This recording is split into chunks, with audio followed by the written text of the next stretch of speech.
Hello, I'm Joel Woodruff, president of the C.S. Lewis Institute, and I'd like to welcome you to this CSLI virtual event titled Cosmic Chemistry: Do God and Science Mix with Dr. John Lennox.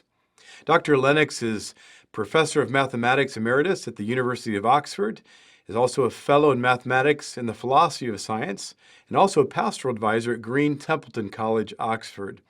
He's a prolific author, writing such acclaimed books as God's Undertaker, Has Science Buried God?, and his recent Cosmic Chemistry: Do God and Science Mix?, on the interface between science, philosophy, and theology. Dr. Lennox has lectured extensively in North America and Eastern and Western Europe on mathematics, philosophy of science, and also has been involved in the intellectual defense of Christianity. He's publicly debated new atheists like Richard Dawkins and Christopher Hitchens. John's married to Sally, and they have 3 grown children and at least 10 grandchildren, if not more. Here at the C.S. Lewis Institute, we've always enjoyed the times in the past when we've been able to have time with Dr. Lennox, and we count it a privilege to be able to do this virtual interview today. I'd now like to welcome our guest as we explore the question, do science and God mix? Thank you so much for being with us, John. It's my pleasure, always is, to be with the C.S. Lewis Institute. After all, I actually heard him lecture in Cambridge in 1962. So C.S. Lewis is dear my heart. That's fabulous. Well, in this short interview, I know we'll only be able to skim the surface of some of these complex issues and questions revolving around God and science. However, I hope that we'll be able to at least ask some questions and give you the opportunity to pique our interest in this important topic and encourage us all to explore this more deeply in the future. Maybe just to begin, in your book, Cosmic Chemistry, which I actually have a copy here, and encourage everyone out there to pick one up. It's just a fabulous tool and really a gift to all of us in understanding this topic. So it's a book I encourage you to look at. But in your book, you make the statement that Aristotle is reputed to have said, in order to succeed, we must ask the right questions. And so when navigating the issue of God and science, what are some of the important questions that you think we should be asking and why? Well, Aristotle was a very clever and wise man. I often say that I'm kinder than Aristotle. I say that if we want to succeed, we should ask questions. And Aristotle's contemporary Socrates was famous for asking questions. And I think all of us want to know what is behind the universe. What is reality? Is there ultimate reality? Who am I really, and how do I fit into the world? And for me, being interested in science, I wanted to know, even from childhood, how much does science tell us about reality? Does it tell us everything or not?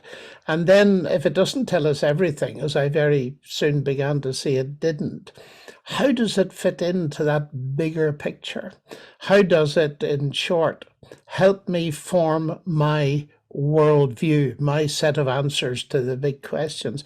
And I suppose the flip side of Aristotle is that all of us have a worldview. We all have a set of answers, whether they're thought out or whether they're just forming, as to how we face the big matters of life and death and reality, the universe and God, and so on.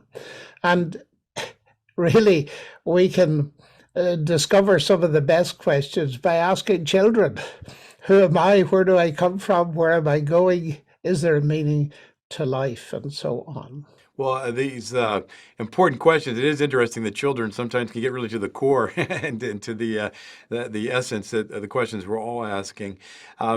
Before we kind of jump in then to some of these questions, and I think there are a few words or terms I know would be helpful to me and perhaps others for you maybe to define as we think about these. A couple terms. One would be, what is science? The moment someone asks me that question, Joel, I'm reminded of Augustine, who said, we all know what time is until we're asked to define it. And science actually is difficult to define. It used to be that people would say that science is a dispassionate, investigation of the natural world, where we use various methods. First of all, experimentation. We form a hypothesis. We then test it on what we can observe, and then we refine it and we develop it into a theory, and further tests lead to further refinement. And all of those ideas are good. They're associated with science, but getting a sharp definition is something that philosophers of science have given up a long time ago. And they're more modest now, and they speak of ideas that are associated with science, like the ones that I've just given to you. And I suppose we can split them into two. There's what we call inductive science, that we're familiar with from school, where we do experiments that are repeatable, and we can ask people at any point in the world at any time to do them, and we'll get the same results. But then there's what we call abductive science. Abduction is not a familiar word. Inference, the best explanation, is possibly better. And we're very familiar with it, especially if we like Agatha Christie and Inspector Morse, because forensic science is like that. You can't repeat a murder to see what happens, but you can use inferences. And of course, Hercule Poirot, he looks at the situation and he sees a murder has been committed. And he says, well, of course, if so-and-so did it, then we'd expect such and such to happen. And it did happen. But we'd also expect something else to happen, which didn't happen. On the other hand, if this second person did it, both of those things would have happened. And so the evidence builds up and you get what's called an inference to the best explanation. We use that all the time in forensic science. We use it in history, and we use it in natural science because a large part, or at least a very interesting part of natural science, has to do with unrepeatable past events, like the origin of the universe, the origin of life, and so on. So we use these two methods, inductive, which has obviously higher authority than abductive, but both of them we use to establish things, and we hope, in that case, to prove them beyond reasonable doubt. That really is inference to the best explanation. Uh-huh.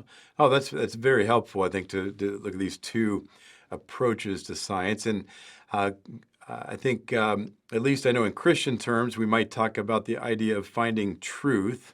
Do people say from a naturalistic worldview, would they also use that word truth? Are we looking, and maybe it leads to the question, what is truth?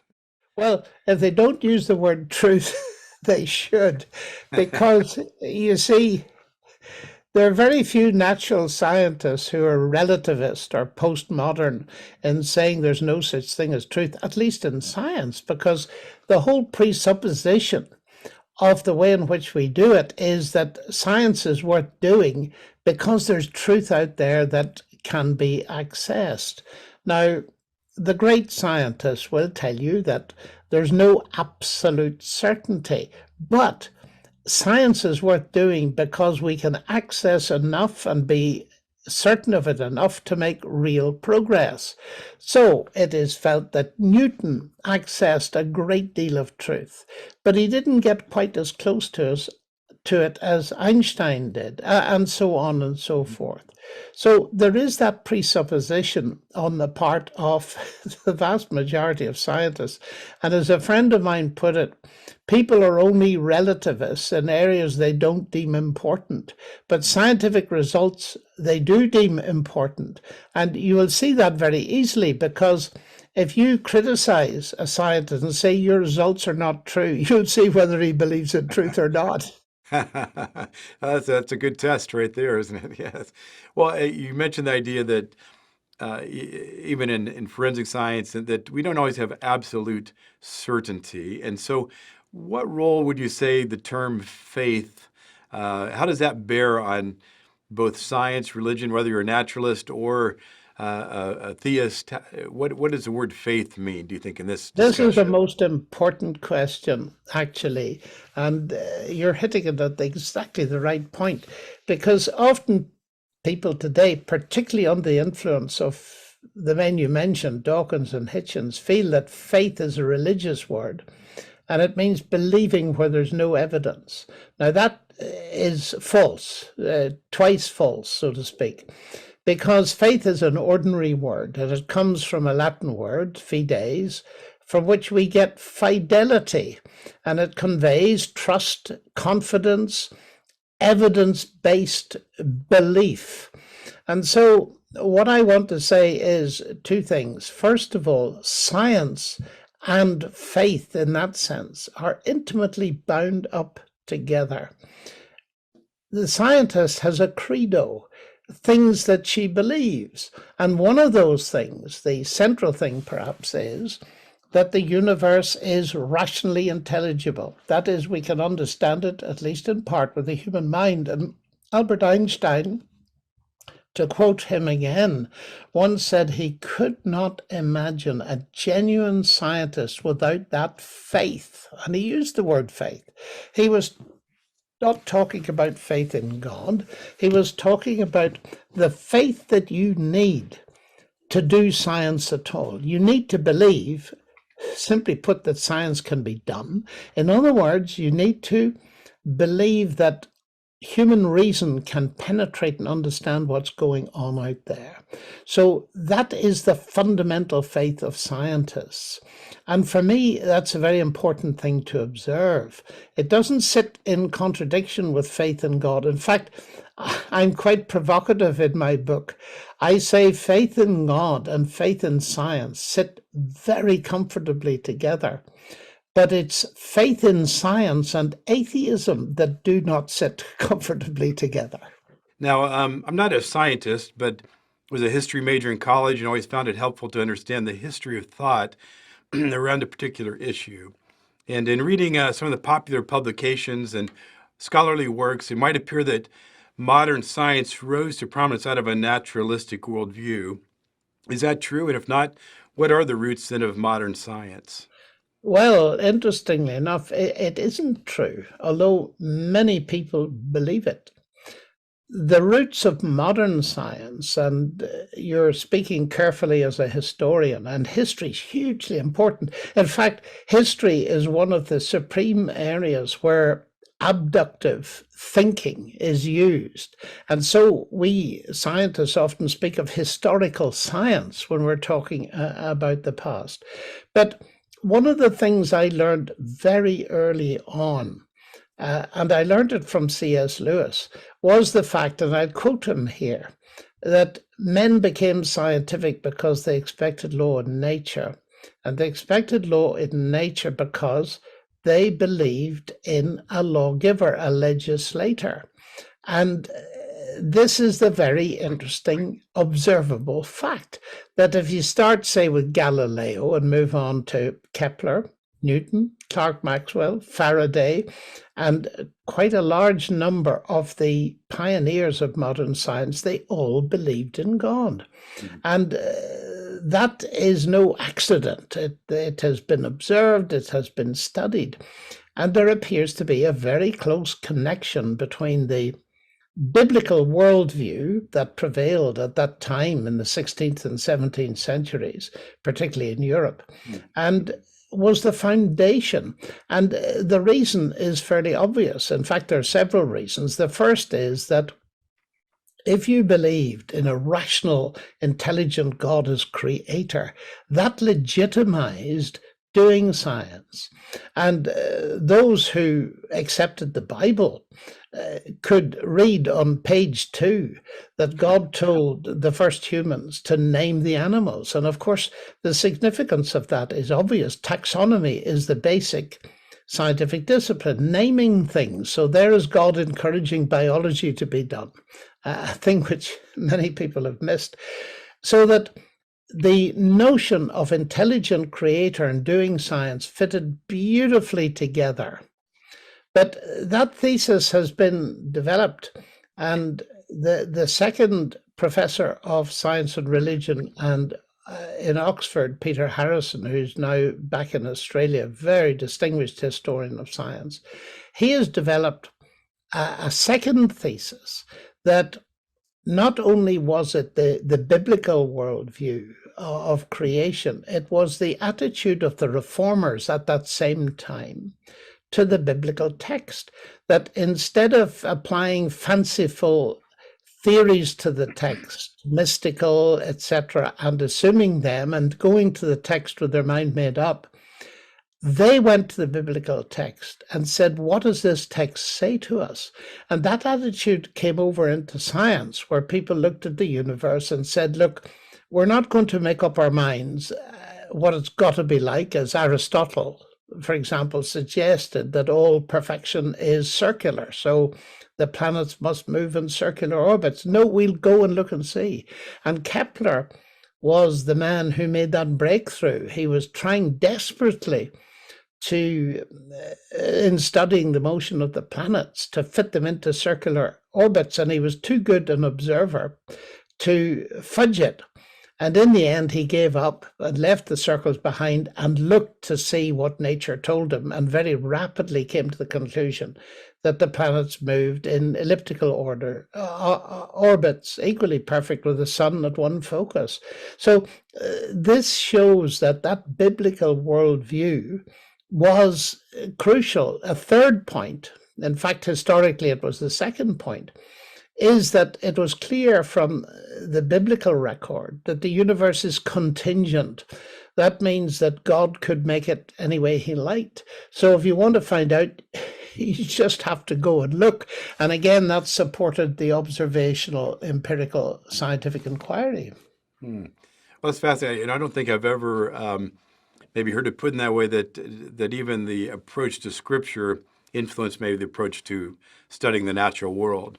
That idea that you could explore both from that biblical perspective. So, in thinking about that way, how do I guess how does theism impact then one's study of science today as a theist? Often we do science, and an atheist and a Christian, say, just to focus it there, will come to exactly the same conclusions, because I don't know what the percentage is, but a large proportion of particularly empirical science doesn't involve worldview. For example, if you're studying how the planets move, the issue of whether there's a God behind the universe or not is not directly relevant. It's when you come to the questions of origins that the God question comes up. And of course, that leads you into the more controversial aspects of the scientific inquiry, some of which I deal with in my book. Now, as a theist, that gives me the justification I mentioned before, because the very fact I can do mathematics, and that mathematics enables us to understand the universe, is evidence to me that this is what I call a word-based universe. And the fact that we can describe it in the sophisticated language of mathematics really resonates with that wonderful statement at the beginning of the Gospel of John in the New Testament. In the beginning was the Word. All things came to exist through the Word, which is what John says next. And the more simple language of Genesis, and God said, let there be light. So that idea of a speaking intelligence, a creation through the Word, resonates from the fact, well, two very big facts. One, that we can have scientific language at all and describe the universe in words in various languages, including mathematics. But secondly, that within biology, we discover that whatever else our nature tells us, the brilliant discovery of the genetic code shows us that words, the longest word we've ever discovered, is the human genome, with 3.4 billion letters in the right order. And you might recall that when the decoding was announced by the President of the United States with Francis Collins, the then director of the Human Genome Project, what was said on that day was, we see the language of God. And Francis Collins then, who is a Christian, wrote a book with that title. So those connections resonate very strongly with me, whereas atheism doesn't give us those kind of answers. So the fact that in a sense this whole idea that words can help us in discovering the world and this language-based idea, the language of God. As a theist, it is a wonderful, I think, pointer both to Scripture and the natural world, and a great way to approach it. As far as people though who might be on the other side of of the argument, a naturalist or materialist, and maybe it's good to define, if you could define maybe what is naturalism or materialism, how would they approach this argument, and what would you say the strengths or weaknesses of the naturalist or materialistic worldview are in relation to science? Nature, again, is one of those things that's not so easy to define. But generally speaking, a naturalist is someone who believes that what we informally understand as nature is all that exists. There's no outside, there's no transcendent dimension. Now, materialism is a form of naturalism. It's a narrower form. And again, you'll find that dictionaries of philosophy find it a little bit difficult to distinguish the two, and many scientists do not distinguish the two. But I would suggest that there are some naturalists that do not reduce mind to matter, though materialists will. Everything is just mass and energy. But what the two have in common is that they're both atheist worldviews, and so that they are at the heart of humanism. And the fact is that the whole debate is actually not a debate between science and God, and it's important to see that. Mm-hmm. If you take a very simple example, will show this. If you take the Nobel Prize for Physics, the top prize in the world, and the various people who've won it. And by the way, it's very interesting, I discovered not so long ago, and I should have known it a long time ago, that between 1900 and 2000, that century, over 65% of all Nobel Prize winners believed in God. Wow. That's a surprising statistic. But take two Nobel Prize winners, Peter Higgs in Scotland, who's a very pleasant atheist, predicted the existence of the Higgs boson, and one of your famous American physicists, Bill, oh gosh, his name has dropped out of my head just for the moment. Bill Phillips, William Phillips, low temperature physics Nobel Prize. Now, science doesn't divide those men. They've both won the top prize. But Bill Phillips is a believer. He's a Christian. Peter Higgs is an atheist. So what I say about that is pretty obvious, just from that one example, that it's not science against religion. What we're talking about is the clash of worldviews. And you have put it well, it's theism on the one hand, and naturalism and materialism on the other hand. But the important thing to notice is there are scientists, even top scientists, Nobel Prize winners, on both sides. And so that means, and I address this question in my new book, Cosmic Chemistry, the real question to ask is, which of those two worldviews sits best with science? Is it, as I would contend, theism, and as Newton and the rest that I mentioned would contend, or is it, as many atheists contend, is it atheism? And I want to say you can only settle that question on the basis of evidence. But I would emphasize again that most of science doesn't raise this issue. If you're talking about the heart and you say, what is the function of the left ventricle or something? Well, whether you believe in God or not is irrelevant at that point. And I certainly don't use the Bible to teach algebra as a professor of mathematics. But there are areas, particularly the big areas where you're talking about what we would call the metaphysical perspectives, the things that stand above the philosophical questions about science. What validates it? What validates the human mind, the rationality of the mind studying it? That's where the God question or the atheist question will come in straight away. Well, I think in your comments, in some ways, it's shocking to hear that 65% of Nobel Prize winners in the sciences are believers or believe it are theists. Because I think in the world today, at least in the media, and a lot of the what's portrayed is that almost all scientists are atheists. So it's really good, I think, just to get the proper perspective on that as well, because I think many people um, don't know that, and so that, and as you get to the That's point, true, Joel. I think, though, it would be fair to say that in the academy today, at that level, the number of atheists is very high. But against that, it should be pointed out that at the level of working scientists in the US, it's very interesting because there was a survey done, I think, in 1918, first of all, and then just a few years ago. And one of the questions that was asked to working scientists, professional people, was, do you believe in a personal God that answers prayer? Now, that's a stronger question than do you believe in God?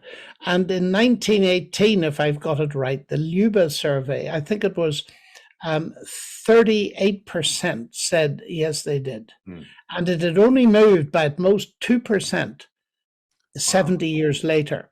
So that the scientific community actually has very many more believers than most people think, as you say. And in Oxford, there are several very distinguished heads of world-class scientific institutions who are very prominent and very enthusiastic believers.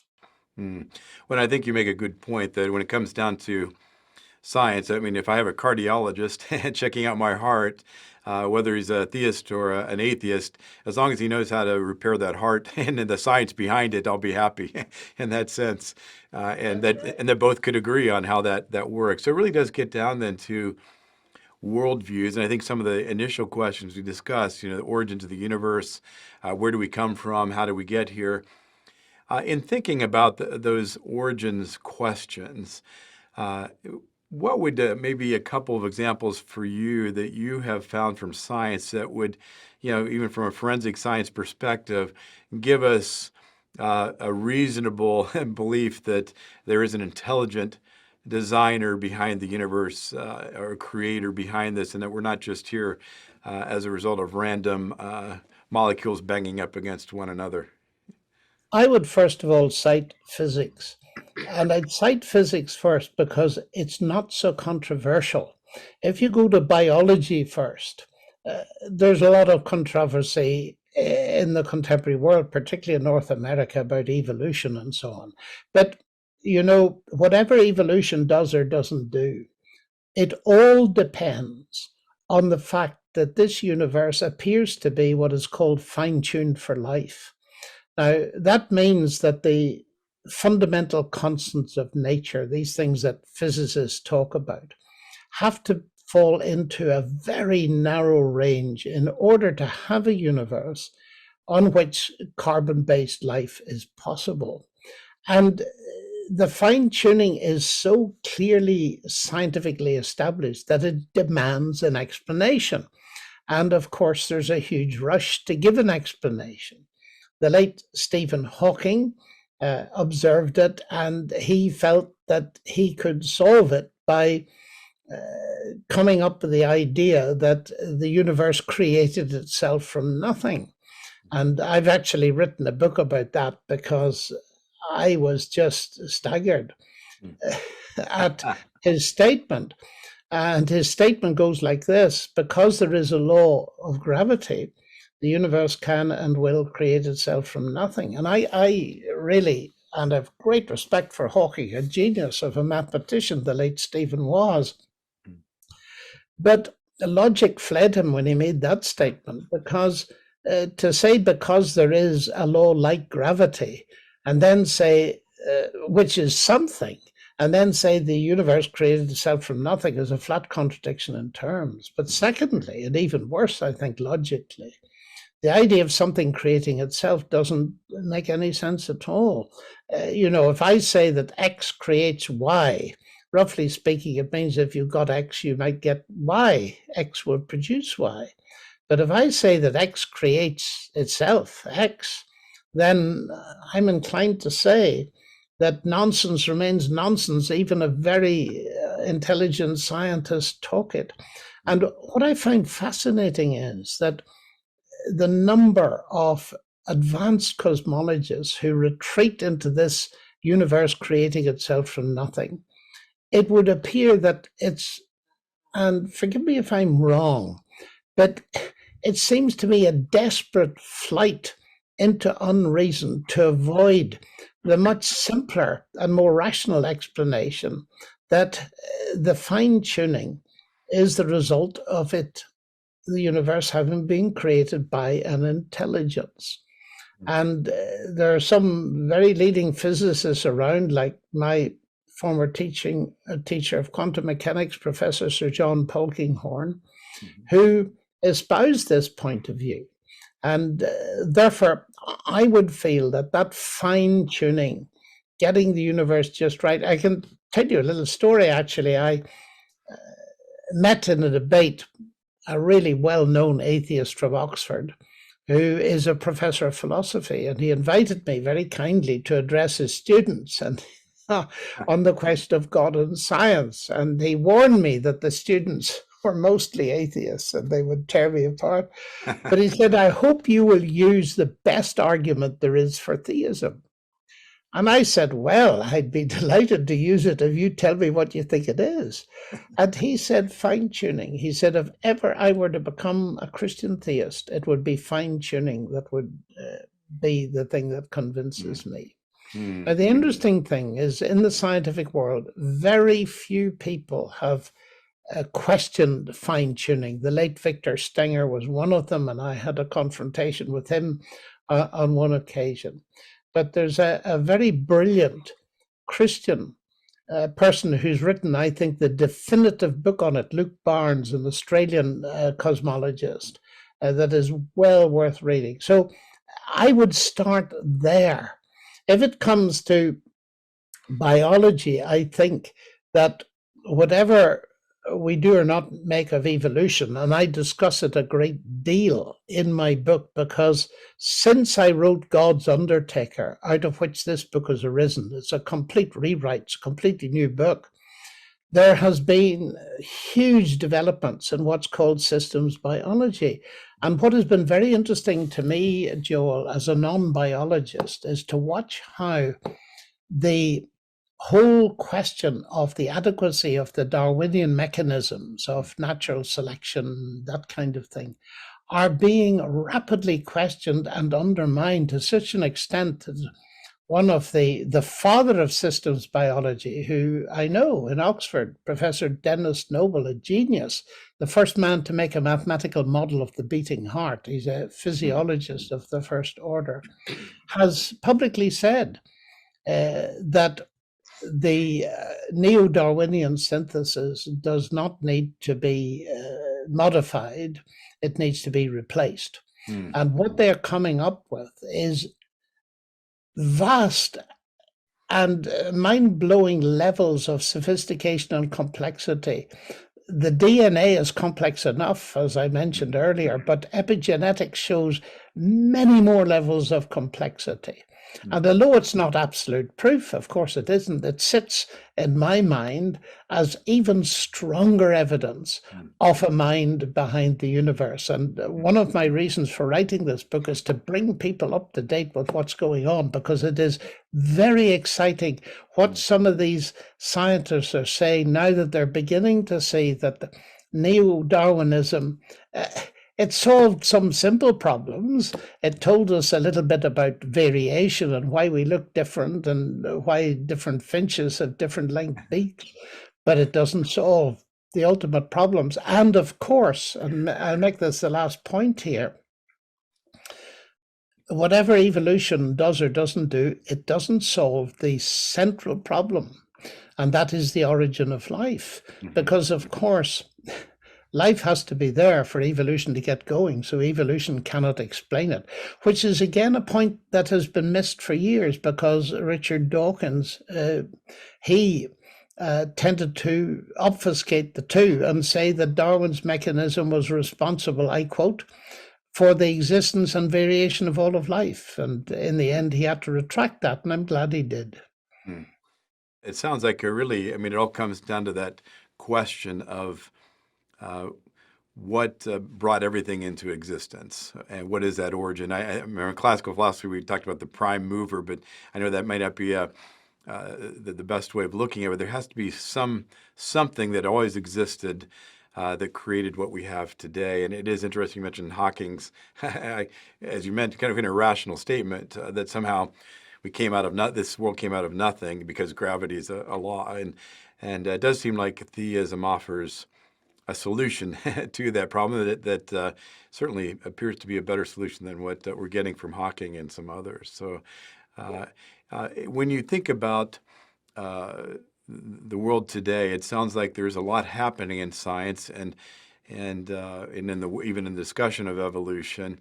I think most people, if you go to any university or public school, private school, evolution is going to be taught as kind of the standard approach to many things, and yet it sounds like there's a groundswell of change going on in the scientific community.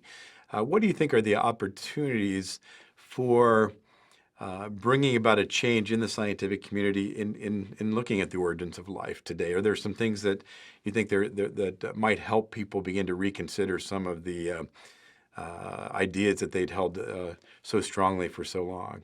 I think there are two main areas here, Joel, as I understand it. First of all, there's systems biology and the so-called third wave of biology, associated with Dennis Noble in Oxford and James Shapiro in the States, and a number of other utterly brilliant people who are striking out anew. And what they're doing, and many of them, of course, believe still that there's a purely naturalistic solution. But as they study, what they're doing is throwing up vast new levels of sophisticated complexity. And they're coming much more towards the idea that in the living cell, top-down causation plays a huge role. Now, without going into detail, you see, the ultimate top-down causation is God. And it's the old chicken and egg situation, which comes first, the chicken or the egg. But people are realizing that in that sense, you can't explain. DNA in itself is inert. You've got to have a cell that produces it. So you have a hugely sophisticated thing which is composed of micro miniature nano factories of absolutely mind-blowing complexity. And it would seem that most, if not all of it, needs to be there before you can get going at all. And that seems to me, again, to be an argument for a top-down intelligence at the highest level, that is, a creator God. So that's systems biology. And then the second area is origin of life studies. Now, in 1973, two graduate students did an experiment, and they thought they'd solved the problem of the origin of life. They passed an electric discharge through a beaker that contained what they thought were the original chemicals on the surface of the earth, and they produced some of the amino acids. And the interesting thing about that experiment is that they did not know then, and they couldn't have known, that it was one thing to get some amino acids, but the whole problem was getting them in the right order, which is determined essentially by the genetic code. Mm-hmm. And origin of life research it's not exactly stagnated, but it hasn't really advanced from there, even with some of the brightest people in the world working on it. Mm-hmm. And the problem is the chemistry. Now, you have over there in the United States one of the world's top authorities, if not the top authority on nanochemistry, Professor James Tour of Rice University.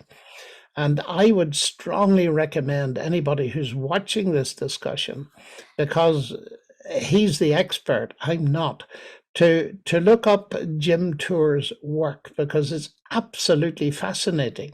And he points out that from a scientific perspective, the chemistry just doesn't work. And he raises, of course, the big question, because he happens to be a Christian, but he's a meticulous scientist. So he leaves it for people to decide, what does the evidence really look like? And as I said before, evolution, of course, can't explain the origin of life. And there are many scenarios that come up. But again, it seems to me that the most elegant and satisfying is that there is a God behind it. Now, I know, because I'm well used to it, that people come up and say, you're being intellectually lazy. Just saying, well, God did it, that's the solution. And that's a God of the gaps argument. And I want to say, be very careful. There are many gaps in science, and they're what I call good gaps and bad gaps. The bad gaps are the ones that science will close. Like if you think the gods are responsible for lightning, of course, in atmospheric physics will close that gap. But you see, it's a question, for example, the linguistic structure of DNA and the epigenetics. I would much prefer an explanation that actually does some work of explaining. That is best explained by an intelligent input into a system. Now, my scientific friends tell me that it's a legitimate question to ask of any scientific thing. If we got a black box here and we say, can there be scientific evidence that there's an intelligent input into this? My colleagues tell me there can be, just as a signal from outer space could tell us that there was life out there, and scientists would believe it on the basis of linguistic tests. Exactly the same thing ought then to be true in their response to DNA. In other words, I'm not talking about an intelligence of the gaps. Let me give you a very simple illustration of this. Suppose I'm sitting in a theater and I see the word exit above a door, and we discuss that. Those are shapes, EXIT, we call them, they are shapes. They carry meaning. Now, if I say to someone, look, what is the origin of that thing? Well, they say it's a sign, actually. EXIT is a Latin word, and it talks about the place that you can get out of this building. And it's made of metal and plastic, and electricity is flowing into it, and there are a lot of natural processes gone into building it, but there's an intelligence behind it. If I was to say to you, that's an intelligence of the gaps, you just can't explain it, so you postulate an intelligence, you would think I was absolutely crazy, because the whole thing cries out for there to be an intelligence behind it. And that's exactly my response, the fine-tuning of the universe, and in that sense, the fine-tuning in biology, the linguistic nature of DNA and epigenetic coding. Wow. Well, I think that's a very helpful way of thinking about it, and a great analogy, as we think about that. Something that I know that you're known for is in the past having debated people like Richard Dawkins and Christian Hitchens. How do you feel in today's world with these kind of two worldviews, a theistic and naturalistic worldview, or atheist and theistic worldview? What would be the best format or some of the best ways in today's world to dialogue or to communicate, kind of share ideas between theists and naturalists in the days ahead? Well, I like the way you put that, because the days of confrontational debate, I think, have died down. I discover, actually, although I've been prepared to do it on numerous occasions, that even my atheist friends and colleagues don't like it. A moderated discussion is much better. What I plead for is this. Of course, allow atheists, scientists, and philosophers to speak. But please give a platform to people that suggest, like myself, that there is an alternative. The day I first debated Richard Dawkins, it's I think 15 years ago now, in Birmingham, Alabama, he said to me going into this huge auditorium, absolutely packed, he said, I don't debate. And I said, well, I don't either. I've never done one before. And I said, if it's any use to you, I'm going in to try to show the audience that there's a credible alternative to your atheism. And I have confidence that they are capable of making their own rational choice. And he said, I'll buy that. And I think that's the right attitude, Joel. The important thing is to do what I believe you are doing in the C.S. Lewis Institute, which is why I admire you so much for your work. That is creating a platform to show there are alternative views, as C.S. Lewis did brilliantly in his day and is still doing through his writings. That is the important thing. And that therefore, those of us who are in the academy and who are Christian believers learn to express what we believe in the public space. Now, I know there are lots of problems with that. There's the cancel culture and all this kind of thing. But it is important not to be silenced by the opposition, because universities are places where we ought to be exposed to different points of view, and people ought to be taught how to think through an argument and make up their own minds. So I'm in the business of presenting evidence, not in trying to browbeat people in agreeing with me. That's utterly pointless. It's to present the evidence as I see it and leave it to them to make up their own minds. I think that's a very helpful approach, and I think it's maybe God's approach, and you see that He gives us all this revelation and evidence, and then says, you have a free will to make up your mind to follow me or not. And it's maybe I think that's exactly right. I think you've got it absolutely right. In that sense, I'm modeling myself on the attitude God shows to us all, which is one of the reasons why I'm a convinced Christian, that Christ doesn't burst in and force us, so to speak, on our knees at the point of an AK-47, but says, look, here's the evidence, take it or leave it. And when people on earth watched what he did, saw him healing, saw him help people back to sanity and life, and told them to go away, he went away. He honored their choice because he loved them. And that, to my mind, is extremely impressive. It's a hallmark of truth. Well, that's, I think, a wonderful way to finish our discussion here today. I just thank you so much, John, for being with us. We really appreciate your insights. And I do encourage anyone out there, please pick up this book, Cosmic Chemistry. The God and Science Mix. It's been very helpful to me. I'm not a scientist, and yet I can John's, I think, like C.S. Lewis, he takes difficult topics and puts it in language that even laymen like myself can figure out. So I appreciate, John, your work in doing that for us and helping us in that regard, and giving us a way to respectfully, I think, communicate God's truth to people, and also hopefully help people to open up their minds to considering the theistic and ultimately the Christian worldview. So thank you so much, John, for being with us today. My great pleasure. Thank you so much for having me on for such an interesting discussion. Yeah, well, may God bless you, John, and your family, and in the days to come. All right. Thank you.